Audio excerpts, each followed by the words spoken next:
दुनिया में सबसे तेज आर्थिक विकास करने वाला एक संगठन है। इसमें कई सारे देश शामिल हैं। जैसा रूबल मैंने किसकी मुद्रा बताई थी? रूस की मुद्रा रूबल थी। मैंने भी आपको बताया इसका अपना राष्ट्रीय गान है। इसकी अपनी एक मुद्रा है इसकी मुद्रा। कौन सी मुद्रा है? यूरो। यूरो। तो भारत ने 1991 में लुक ईस्ट की नीति को अपनाया। चीन में खेती का निजीकरण किस वर्ष हुआ? खेती का निजीकरण हुआ था 1982 में। जय हिंद प्यारे साथियों, स्वागत है आपका आपके यूट्यूब चैनल की टू सक्सेस एकेडमी में। आज हम आपके लिए लेके आए हैं 12th क्लास की पोल साइंस, जिसका चैप्टर नंबर 2 है। चैप्टर नंबर 1 मैं आपको करा चुका हूं। अगर आपने नहीं देखा है तो हमारे यूट्यूब चैनल की प्लेलिस्ट में पॉलिटिकल साइंस की वो चैप्टर पड़ा हुआ है, आप जाइए देखिए और फिर उसके बाद ये वीडियो देखिए, क्योंकि ये वीडियो जो रहेगी या ये चैप्टर जो रहेगा वो पहले चैप्टर से रिलेटेड ही है। तो अगर आपको पहला चैप्टर समझ में आता है तो उसके बाद ही ये चैप्टर समझ में आएगा। आइए, इस चैप्टर का जो नाम है वो है सत्ता के वैकल्पिक केंद्र। मैंने आपको पिछले चैप्टर में बताया था कि किस तरीके से पूरी दुनिया दो गुटों में बटी। एक अमेरिका का गुट था, एक सोवियत संघ का गुट था। पर सोवियत संघ का विघटन हो जाने के बाद अमेरिका एकमात्र गुट बचा या फिर एकमात्र महाशक्ति बनकर उभरा। तो हमारे को इस चैप्टर में पढ़ना है। इस चैप्टर का नाम है सत्ता के वैकल्पिक केंद्र। अब सत्ता जो गई वो किसके पास गई? अमेरिका के पास गई। अगर अमेरिका ना हो, इन फ्यूचर अमेरिका ना हो या अमेरिका वीक पड़ जाए तो उसकी जगह विश्व में कौन लेगा, वो हमारे को इस चैप्टर में पढ़ना है। आइए शुरू करते हैं। सत्ता के वैकल्पिक केंद्र। आप सारे इंपोर्टेंट PYQs के आंसर मेरे को देंगे। जो आपको आते हैं वो अच्छी बात है, जो आपको नहीं आते वो आप यहाँ से सीखेंगे। शुरू करते हैं सत्ता के वैकल्पिक केंद्र। आइए, पहला क्वेश्चन जो हमारा है, किस योजना के तहत अमेरिका ने पश्चिमी यूरोप के देशों की अर्थव्यवस्था को पुनर्गठन करने में मदद करी? अच्छा, मैं ये समझो, अब यहाँ पे पश्चिमी यूरोपीय क्यों आ रहा है? पश्चिमी यूरोपीय क्यों आ रहा है? सबसे पहले सेकंड हमारा जो वर्ल्ड वॉर होता है, सेकंड वर्ल्ड वॉर जो होता है वो 1939 से लेकर 1945 में होता है। ठीक है। और क्या होता है, ये वर्ल्ड वॉर जो हो रहा था वो यूरोपीय जमीन पर हो रहा था। कहां पर? यूरोपीय जमीन, ये यूरोप महाद्वीप में हो रहा था। इसलिए क्या होता है, जब वर्ल्ड वॉर होता है, जब लड़ाइयां होती है तो नुकसान होता है, काफी ज्यादा संसाधन नष्ट हो जाते हैं। तो जब ये वर्ल्ड वॉर हुआ तो यूरोपीय देशों की अर्थव्यवस्था पूरी तहस नहस हो गई। उस तहस नहस वाली अर्थव्यवस्था या नाटो में शामिल देशों की अर्थव्यवस्था को दोबारा से वापस खड़ा करने के लिए अमेरिका ने मदद करी उन्हें। अब अमेरिका ने कौन सी योजना की मदद करी? बॉम्बे योजना से, मास्ट्रिक्ट संधि से, मार्शल योजना के तहत या नाटो के तहत? तो अमेरिका ने जो मदद करी वो मार्शल योजना के तहत करी थी। अब ये मार्शल योजना चलाई कब गई थी? ये 1948 से इसकी शुरुआत कर दी गई थी मार्शल योजना की। किसने करी मदद? अमेरिका ने करी। किसकी करी? पश्चिमी यूरोप के देशों को दोबारा से या उनकी अर्थव्यवस्था को दोबारा से खड़ा करने के लिए।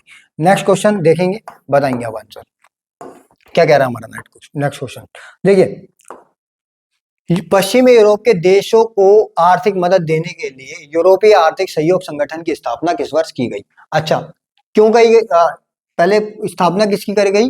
यूरोपीय आर्थिक सहयोग संगठन। किसकी? यूरोपीय आर्थिक सहयोग संगठन।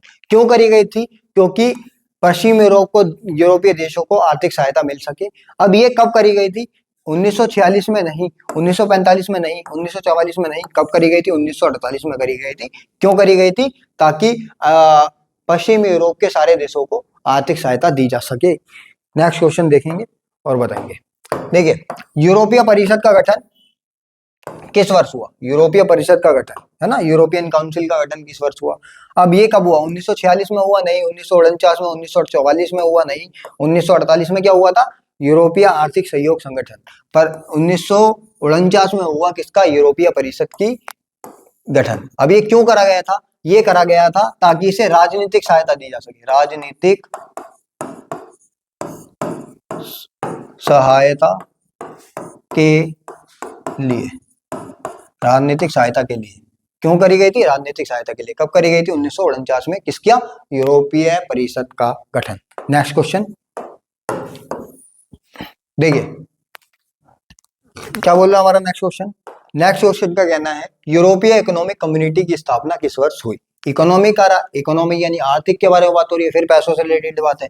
1959 नहीं, 1949 नहीं, 1958 नहीं, 1957 में यूरोपीय इकोनॉमिक कम्युनिटी का गठन हुआ। सारे देश आपस में शामिल हुए और वो अपनी अर्थव्यवस्था को दोबारा से ठीक करने के लिए लग गए। नेक्स्ट क्वेश्चन देखेंगे और बताएंगे क्या है। अभी हमारा जो टॉपिक चल रहा है वो यूरोपीय संघ चल रहा है, तो उसके ही हम सारे क्वेश्चन निपटा रहे हैं। यूरोपीय संघ की स्थापना किस वर्ष की गई थी? तो यूरोपीय संघ की जो स्थापना हुई वो 1992 में हुई। कब हुई? सोवियत सोवियत संघ के विघटन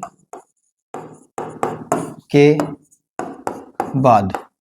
कब हुई? सोवियत संघ के विघटन के बाद। आज वर्तमान में देखें तो इसके लगभग 29 से 30 के आसपास सदस्य हैं और बहुत सारे सदस्य जुड़ते जा रहे हैं इसमें। इसका ना हेडक्वार्टर जो है वो ब्रुसेल्स में। नेक्स्ट क्वेश्चन, यूरोपीय संघ की स्थापना के समय 1992 में किस संधि का प्रयोग किया था या किस संधि से उसकी स्थापना की गई थी? मास्ट्रिक्ट संधि, ब्रिटेन वुड्स सम्मेलन, बैंकॉक घोषणा पत्र या इनमें से कोई नहीं। बैंकॉक घोषणा पत्र से आसियान का गठन हुआ था। ब्रिटेन वुड्स सम्मेलन से इसका नहीं हुआ था। किस किस का हुआ था? WB यानी वर्ल्ड बैंक का और IMF, इन दोनों का ब्रिटेन वुड्स सम्मेलन से हुआ। तो मास्ट्रिक्ट संधि के तहत किसका गठन हुआ? यूरोपीय संघ का गठन हुआ। यूरोपीय संघ है ना, दुनिया में सबसे तेज आर्थिक विकास करने वाला एक संगठन है। इसमें कई सारे देश शामिल है। इसकी अपना एक मुद्रा है, इसका अपना एक झंडा है, इसका अपना एक गान है, पर इसका अपना संविधान, मतलब इन्होंने जो है एक ग्रुप है, देशों का ग्रुप है, इनने अपना संविधान बनाने की भी कई कोशिश करी पर वो असफल हो गया, यानी सफल नहीं हो पाया, बना नहीं पाया संविधान अपना। नेक्स्ट क्वेश्चन देखिए, यूरोपीय झंडे में कितने सोने के रंग के सितारे हैं? कितने सितारे हैं यूरोपीय संघ के झंडे में? ठीक है, और कैसे कलर के हैं? सोने के रंग के हैं। तो 10 है? नहीं। 12 है, 18 है या 15 है? 12 सितारे हैं जो एकता, अखंडता, इन सब जो समग्रता, पूर्णता, एकता, इन सब का प्रतीक माने जाते हैं। नेक्स्ट क्वेश्चन देखिए क्या बोल रहा है? बोल रहा है कि यूरोपीय संघ की मुद्रा कौन सी है? तो यूरोपीय संघ की मुद्रा कौन सी है? रूबल। मैंने किसकी मुद्रा बताई थी? रूबल बताई थी मैंने, उसकी रूस की मुद्रा रूबल थी। यूरो किसकी थी? तो यूरो जो है वो यूरोपीय संघ की मुद्रा है, यानी ये वाला हमारा ना। येन किसकी है? जापान की है। और पाउंड किसकी है? ब्रिटेन की है। पाउंड किसकी है? ब्रिटेन की। नेक्स्ट क्वेश्चन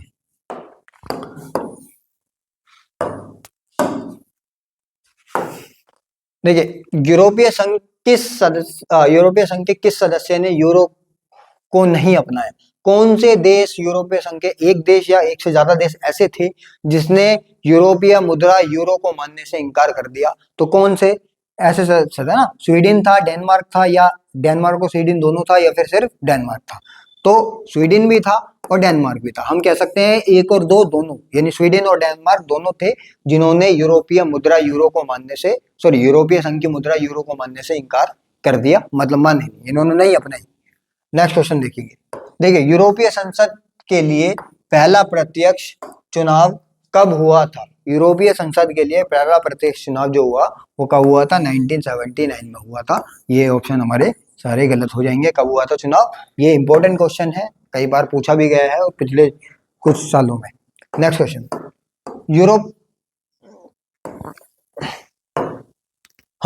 यूरोपीय संघ का कौन सा देश जो अब बाहर हो चुका है सुरक्षा परिषद का स्थायी सदस्य था? अब मैंने बोला यूरोपीय संघ के, अगर मैं बोलूं वैसे 2 सदस्य थे। कौन से थे? कितने? 2 सदस्य थे। 2 सदस्यों में कौन कौन था?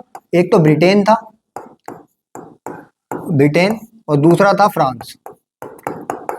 और अब ये पूछ रहा है कि जो अब बाहर हो चुका है, तो फ्रांस अभी भी यूरोपीय संघ का सदस्य है, पर ब्रिटेन ऐसा सदस्य है जिसका बाहर हो गया, तो इसका आंसर होगा ब्रिटेन। बाकी फ्रांस भी जो है वो यूरोपीय संघ का सदस्य है। दूसरी चीज, ब्रिटेन बाहर हो चुका है। ब्रिटेन जब बाहर हुआ तो उस एक घटना को, ठीक है, उस घटना को नाम दिया हमने ब्रेक्जिट। क्या नाम दिया? ब्रेक्जिट। ब्रेक्जिट का मतलब क्या है? Britain exit. ब्रिटेन एग्जिट यानी कहने का मतलब है जब यूरोपीय संघ से ब्रिटेन बाहर हुआ, उस घटना को हम ब्रेक्जिट के नाम से जानते हैं। और ये क्या है? मतलब ब्रिटेन इससे बाहर हो चुका है, अब इसका सदस्य नहीं है। फ्रांस ही एकमात्र इसका सदस्य है, और दोनों ही देश परमाणु संपन्न देश है। फ्रांस के पास 350 से ज्यादा अभी भी परमाणु हथियार हैंगे। नेक्स्ट क्वेश्चन, यूरोपीय संघ के कितने सदस्य सुरक्षा परिषद के स्थायी सदस्य हैं? अभी पूछ रहा है। तो यूरोप सिर्फ एक। कितने हैं? एक। पहले 2 हुआ करते थे, अगर ब्रिटेन नहीं निकलता तो अभी भी 2 होते। ब्रिटेन निकल गया तो सिर्फ एक बचा, और वो एक कौन है? वो एक है फ्रांस। कौन सा? फ्रांस। नेक्स्ट क्वेश्चन, यूरोपीय संघ के झंडे में 12 सितारे किसका प्रतीक नहीं माने जाते हैं? तो किसका प्रतीक नहीं मानते? पूर्णता का प्रतीक माने जाते हैं, एकता का प्रतीक माने जाते हैं, समग्रता का प्रतीक माने जाते हैं, अखंडता का प्रतीक वो नहीं माने जाते। तो यही हमारा आंसर हो जाएगा, पूर्णता, एकता और समग्रता का प्रतीक माने जाते हैं। ठीक है, नेक्स्ट क्वेश्चन बताएंगे, यूरोपीय संघ के संबंध में निम्न में से कौन सा कथन सत्य नहीं है? इसका अपना गान है, मैंने भी आपको बताया, इसका अपना राष्ट्रीय गान है, इसकी अपनी एक मुद्रा है इसकी मुद्रा, कौन सी मुद्रा है? Euro, euro. ठीक है, इसका स्थापना दिवस भी है, स्थापना दिवस भी है, पर इसका अपना संविधान बना लिया है, नहीं बनाया है। इसने अपने संविधान बनाने के लिए कोशिश करी थी, कब करी थी? 2003 में करी थी, पर लेकिन ये असफल हो गया। ये अपना साझा संविधान, साझा यानी सभी देशों का एक संविधान नहीं बना पाया, तो इसलिए असफल हो गया। ये हमारे क्वेश्चन का आंसर हो जाएगा। बताएंगे, यूरोपीय संघ के किस एकमात्र देश के पास परमाणु हथियार है?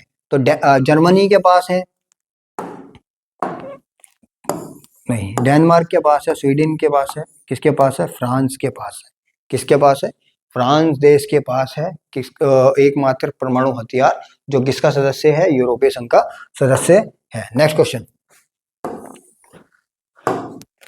देखिए, निम्न में से किसका विकास दर सबसे तेज है? मैंने अभी आपको बताया, आसियान का है, यूरोपीय संघ का है, सार्क का है, साफ्टा का है।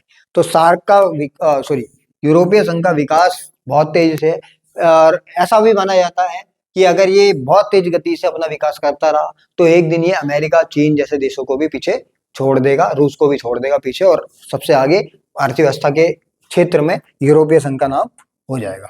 पर ऐसा होना मुमकिन नहीं है, क्योंकि अमेरिका जो है वो एक देश है, और ये जो है वो संगठन है, ये कई सारे देशों का, इसलिए इन्हें ना बन जाता। देशों में हमेशा अमेरिका का नाम आता है। यूरोपीय संघ ने अपना साझा संविधान बनाने की कोशिश कब की? 2001 में नहीं, 2000 में, 2004 में नहीं, 2003 में इन्हें अपने साझा संविधान बनाने की कोशिश करी थी, पर उसमें वो असफल हो गया। असफल यानी ये बना नहीं पाया, किसी भी कारण से ना बना पाया, पर नहीं बना पाया। नेक्स्ट क्वेश्चन बताएंगे, देखिए, आसियान की स्थापना किस वर्ष की गई? किस वर्ष की गई थी आप? आसियान की स्थापना 1945 में की गई थी, 1954 में की गई थी, 63 में की गई थी, या 1967 में की गई थी? तो ये तीनों ऑप्शन गलत है, हमारा एक ही ऑप्शन ठीक हो जाता है। 1967 में कौन से एक संधि हुई थी? बैंकॉक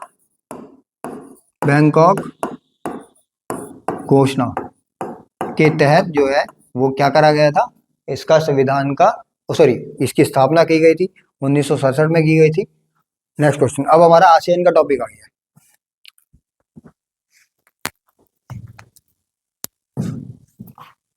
आसियान की स्थापना किस संधि या घोषणा के तहत की गई है? तो किस घोषणा के तहत की गई? मैंने अभी आपको बताया कि आसियान की स्थापना जो की गई है वो बैंकॉक घोषणा के तहत करी गई है। मार्शल योजना के तहत क्या करा गया था?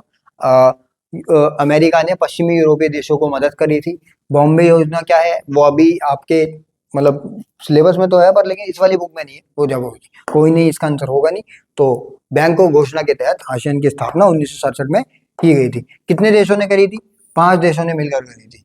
वही क्वेश्चन आ गया कि आसियान की स्थापना कितने देशों ने मिलकर करी थी? तो 5 देशों में करी थी, पर लेकिन बाद में 5 और देश शामिल हो गए थे। ठीक है, अब मैं एक बार जो मेरे को नाम याद है मैं आपको बता देता हूँ कौन कौन सा। एक तो इंडोनेशिया, मलेशिया, वियतनाम,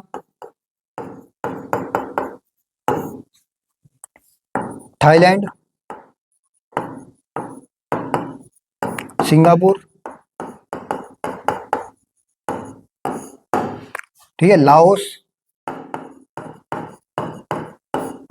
कंबोडिया। कितने देश हो गए? 1 2 3 4 5 6 7। Indonesia, Malaysia, Vietnam, Thailand, Singapore, Laos, Cambodia, Brunei Darussalam.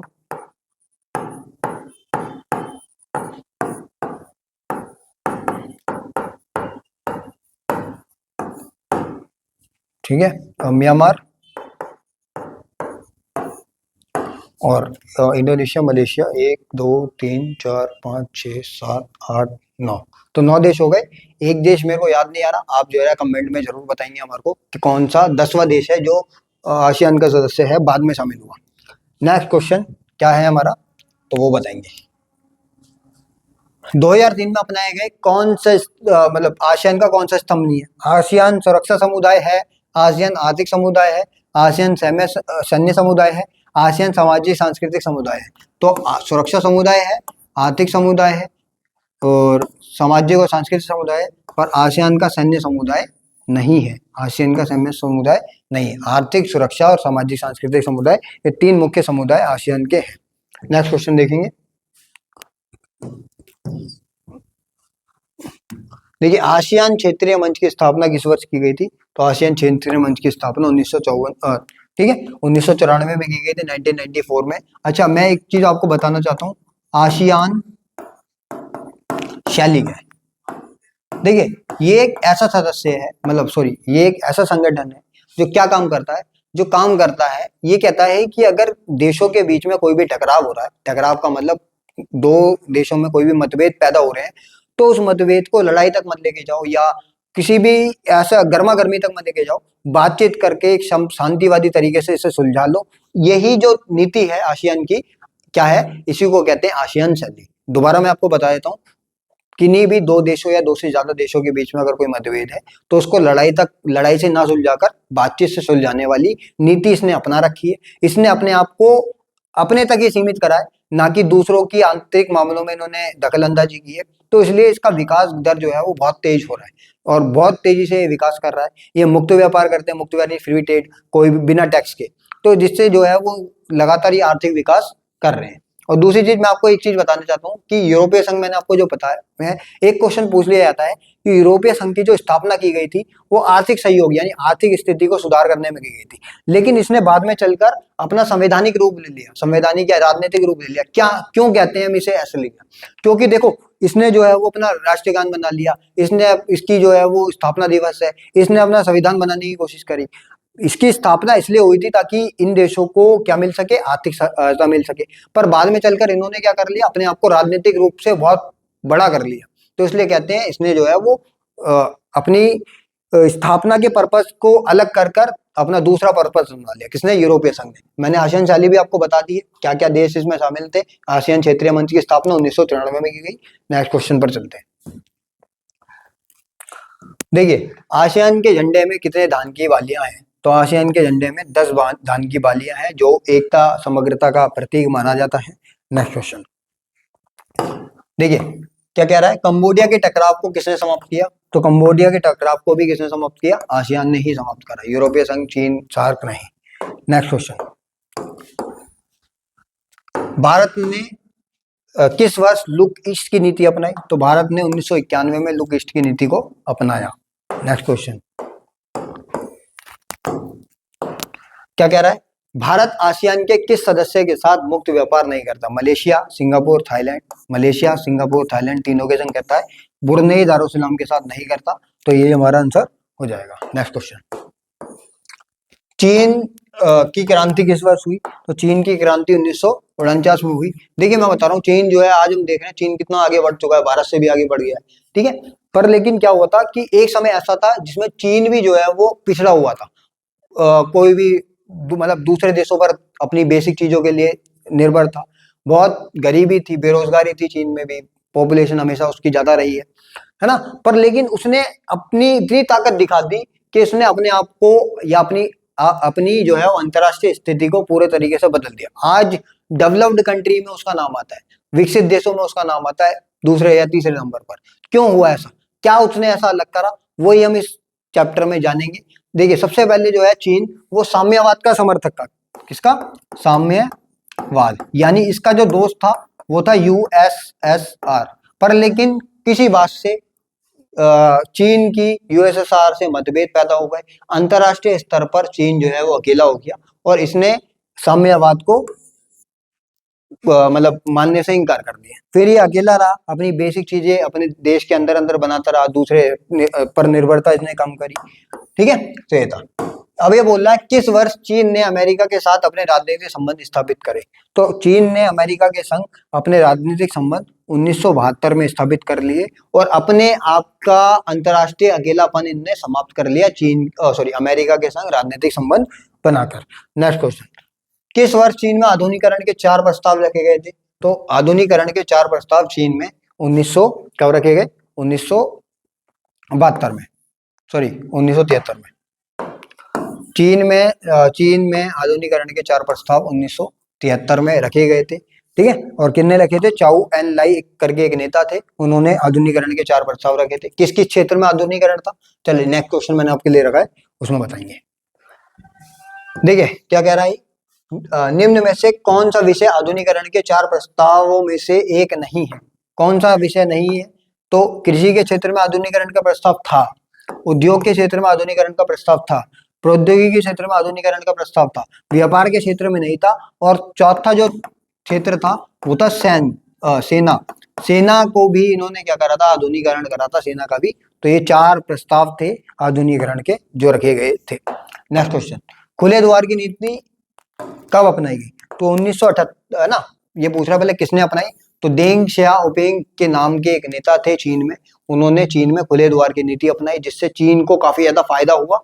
चीन जो है, चीन की स्थिति बदलना यहीं से चालू हो गई और चीन का विकास होना शुरू यहीं से हो गया। कब से, जब इन्होंने खुले द्वार की नीति को अपनाया। खुले द्वार की नीति क्या होती है, फ्री ट्रेड करेंगे, है ना, कोई भी टैक्स नहीं होगा, आइए निवेश करिए। निवेश का मतलब कई सारी कंपनी स्थापित करिए हमारे देश में। तो ये सब चीन ने कहा दूसरे देशों से, जिससे उसको काफी ज्यादा फायदा हुआ। नेक्स्ट क्वेश्चन, देखिए खुले द्वार की नीति की घोषणा किस वर्ष हुई थी। तो 1978 में देंग शियाओपिंग ने करी थी। नेक्स्ट क्वेश्चन,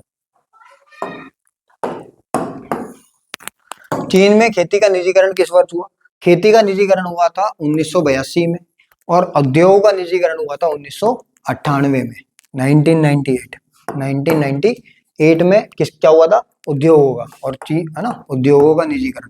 निजीकरण का मतलब क्या होता है, निजीकरण का मतलब होता है प्राइवेटाइजेशन।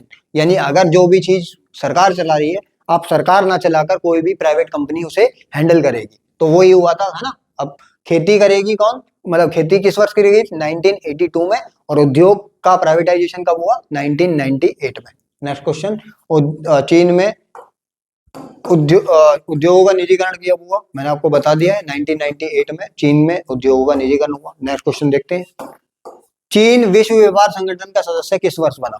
WTO विश्व व्यापार संगठन, कभी बार वो आपके में फुल फॉर्म भी आ जाती है, एक्सपेंड करने के लिए भी आ जाता है। तो पूछेगा कि चीन जो है वो विश्व व्यापार संगठन का सदस्य कब बना। तो चीन विश्व व्यापार संगठन का सदस्य 2001 में बना। विश्व व्यापार संगठन कब बना था, तो विश्व व्यापार संगठन बना था 1905 में, ठीक है। इसका जो मुख्यालय है, हेडक्वार्टर जो है वो कहाँ है, जिनेवा स्विट्जरलैंड में। जिनेवा स्विट्जरलैंड में इसका हेडक्वार्टर है। Next question,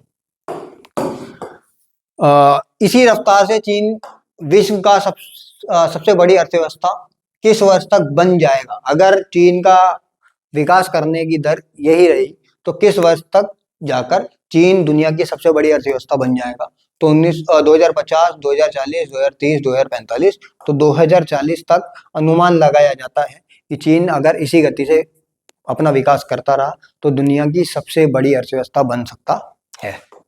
next question, Bharat और चीन के मध्य युद्ध कब हुआ। देखिए शुरुआत में क्या होता कि जब भारत आजाद हुआ, भारत के चीन के संबंध काफी ज्यादा अच्छे थे। आपने एक नारा सुना होगा, हिंदी चीनी भाई भाई, ठीक है। वो दिया था, किसने दिया था, वो नारा दिया था जवाहरलाल नेहरू जी ने, हमारे पहले प्रधानमंत्री जो थे उन्होंने। तो बाद में चलकर ये संबंध कैसे बिगड़े, ये हुआ तिब्बत की वजह से। तिब्बत एक सह राज्य था, दोनों देशों के बीच में ना तो कोई देश था और ना ही एक अलग राज्य था, भारत का सह राज्य था। चीन ने क्या करा, चीन ने तिब्बत पर अटैक करा, और अटैक करने के बाद वहां पर जितने भी दलाई लामा होते हैं, दलाई लामा यानी धार्मिक गुरु बौद्ध धर्म के, उनको गिरफ्तार करने लगा। एक दलाई लामा थे, 14वें दलाई लामा, वो भारत आए, भारत ने उन्हें शरण दी। इसकी वजह से चीन जो है वो क्या कहा, चीन कहने लगा कि ये जो है वो भारत हमारे आंतरिक मामले में दखलंदाजी कर रहा है। ये पंचशील समझौता, 5शील समझौता होता था 5 बातों पर, उसका विरोध है, ठीक है, उसके अगेंस्ट भारत जा रहा है। तो उस चीज को ध्यान में रखकर चीन ने भारत पर अटैक कर दिया और भारत और चीन का युद्ध शुरू हो गया। वो कब हुआ वो युद्ध, वो युद्ध शुरू हुआ 1962 में। भारत इस युद्ध को हार गया। भारत में कई सारी चीजें बदली। फिर हमारे जो सेना का प्रमुख थे उन्होंने अपने पद से इस्तीफा दे दिया, है ना। तो ये सब चीजें हुई थी और ये युद्ध हुआ था 1962 में। मैंने क्यों हुआ था ना, अब कई सारे कारण रहे हैं। ब्रह्मपुत्र नदी का जल को लेकर विवाद है, अक्साई चीन वाले इलाके को लेकर विवाद है, अरुणाचल प्रदेश में चीन ने अपनी एक सड़क बना दी उसको लेकर विवाद है, तिब्बत के लेकर विवाद है। तो बहुत सारे विवाद है भारत और चीन के बारे में, जिसकी वजह से भारत और चीन की तनातनी हमेशा बनी रहती है। एक और विवाद है डोकलाम विद्रोह। तो वो सब चीजें हैं, ठीक है। नेक्स्ट क्वेश्चन, भारतीय प्रधानमंत्री राजीव गांधी ने चीन का दौरा किस वर्ष किया? तो भारतीय प्रधानमंत्री राजीव गांधी ने चीन का दौरा जो करा था वो कब करा था? 1988 में करा था, और 1988 में भी दिसंबर के 1988 में। और इसके बाद क्या हुआ था? इसके बाद दोनों के बीच में व्यापार, है ना, व्यापार में बढ़ोतरी हुई।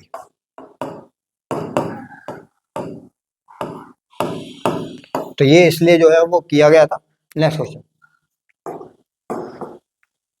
कौन सा एशिया का एकमात्र सदस्य मतलब देश है, ठीक है, जो G7 यानी ग्रुप 7 में कुछ 7 सदस्य कंट्रियां आती हैं, ठीक है, जो विश्व में सबसे ज्यादा विकसित देश है वो आते हैं G7, है ना। और कौन सा एशिया का एकमात्र देश है? वो है जापान, ठीक है। जापान की राजधानी टोक्यो है और इसकी मुद्रा येन है, ठीक है। ये है, निम्नलिखित में से किस देश के पास प्राकृतिक संसाधन कम है और कच्चे माल का आयात करता है, इसके बावजूद उच्च प्रौद्योगिकी के उत्पाद बनाने में प्रसिद्ध है? ऐसा एक ही देश है, एक छोटा सा देश जो क्या तटीय देश है। कौन सा है ऐसा देश? है जापान। जापान के पास बहुत कम संसाधन है, बल्कि क्या करता है, ये दूसरे देशों से आयात करता है। आयात यानी दूसरे देशों से संसाधनों को मंगाता है। कौन मंगाता है? जापान। पर लेकिन अगर टेक्नोलॉजी के मामले में देखें तो जापान का स्थान बहुत ऊंचा है, बहुत ऊंचा है ना, बहुत आगे जा चुका है जापान। तो जापान के बारे में ही ये बात है। नेक्स्ट क्वेश्चन देखेंगे, क्या है? जापान किस वर्ष आर्थिक सहयोग संगठन जापान में किस वर्ष आर्थिक सहयोग तथा विकास संगठन बनाया गया? तो जापान में विकास संगठन या फिर आर्थिक सहयोग का संगठन जो बनाया गया 1964 में बनाया गया था, ठीक है। और मैंने आपको बता दिया जापान के बारे में। नेक्स्ट क्वेश्चन क्या है? अब ये आप बताएंगे क्या है ये, चलिए मैं बता देता हूं। क्या है? डैश दक्षिण कोरिया की राजधानी है। कौन सी है? सियोल है, टोक्यो है। टोक्यो तो जापान की राजधानी है। बर्लिन जर्मनी की राजधानी है। वियना ऑस्ट्रिया की राजधानी है। पर क्या है? सियोल जो है वो दक्षिण कोरिया की राजधानी है। दक्षिण कोरिया भी सत्ता के वैकल्पिक केंद्र में आता है। हो सकता है कि आगे चलकर बहुत ज्यादा विकास कर ले और, है ना, और सत्ता को अपने हाथ में ले ले। कौन? दक्षिण कोरिया। नेक्स्ट, हान नदी के चमत्कार के रूप में किसे जाना जाता है? क्या है ना, क्यों, क्या कहते हैं? दक्षिण कोरिया का आर्थिक विकास, उत्तर कोरिया का आर्थिक विकास, जापान का आर्थिक विकास या चीन का आर्थिक विकास? तो दक्षिण कोरिया का आर्थिक विकास जो है वो हान नदी के चमत्कार के रूप में जाना जाता है। ये हमारे चैप्टर था और इस चैप्टर के सारे इंपॉर्टेंट क्वेश्चन हमने कर दिए हैं। इस वीडियो को देखने के लिए या मेरे साथ बने रहने के लिए आपका बहुत बहुत शुक्रिया। आइए हमारे YouTube चैनल को सब्सक्राइब करिए और इस वीडियो को ज़्यादा से ज़्यादा शेयर करिए, और नेक्स्ट वीडियो और इससे ही बेहतरीन कंटेंट के लिए हमारे साथ जुड़िए। धन्यवाद, थैंक यू, जय हिंद, जय भारत।